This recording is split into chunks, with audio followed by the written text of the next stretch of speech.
મારો મુક્તક કાવ્યના લક્ષણો આપી પ્રાસ્તવિક વિલાસને મુક્તક કાવ્ય તરીકે વર્ણવો. આપણે નીતિ શતક ભણી ગયા ને એવું જ છે. હવે મુક્તકના લક્ષણો થોડું થોડું બોલો. કેવા હોય મુક્તકના લક્ષણો? બોલો. મોતી સમાન, બરાબર, પહેલું તો. બીજું ચમત્કૃતિ આપે. ત્રીજું લાઘવ હોય, ટૂંકમાં જ કે. ચોથું અર્થસભર હોય. નેક્સ્ટ ઉપદેશ મળે એવું હોય. નેક્સ્ટ સમાજ ઉપયોગી વાત હોય. અને કોઈ પણ શ્લોક એકબીજાના આધારિત ના હોય, સ્વતંત્ર હોય. આ મુક્તકના લક્ષણો. હવે પ્રાસ્તવિક વિલાસ મુક્તક કાવ્ય તરીકે જુઓ તો એમાં આપણે ટૂંક નોંધો જે કરી છે, જુઓ કઈ કઈ કરી છે. સજ્જન પ્રશ્ના દુર્ભાગ્ય, જુઓ ટૂંક નોંધો કઈ કરી. હા,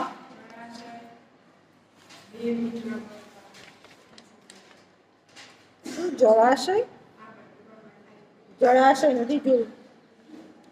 ટૂંક નોંધો કઈ કઈ જોઈ, જુઓ. દૈવની પ્રબળતા, પછી જુઓ હેડિંગ જુઓ. સાચી મૈત્રી, પછી બોલો. રાઈટ.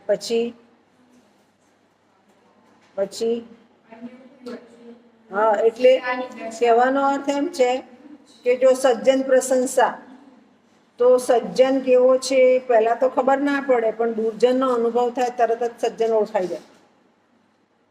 ભાગ્ય, તો પ્રયત્ન કરો છો અને ભગવદ્ ગીતાએ કીધું છે એમ કરેલું કર્મ બાતલ નહીં જાય, તો એ મળવાનું જ છે સમયાંતરે.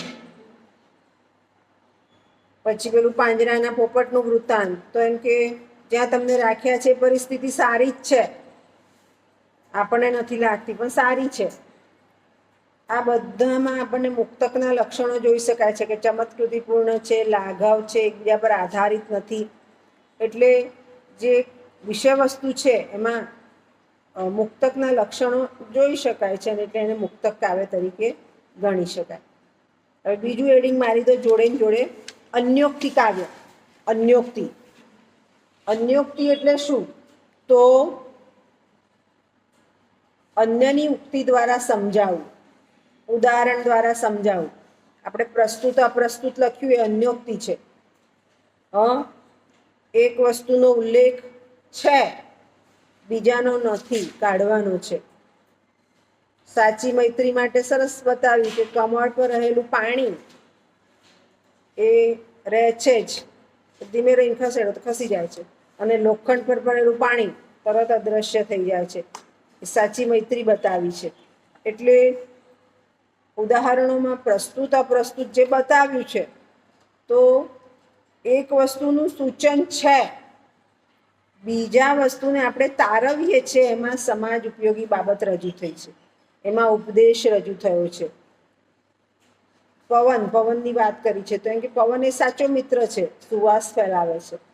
આવા ઘણા અનેક ઉદાહરણો છે કે જ્યાં આપણને અન્યોક્તિ વાપરેલી જોઈ શકાય છે. ખ્યાલ આવી ગયો? સમજ પડી ગઈ?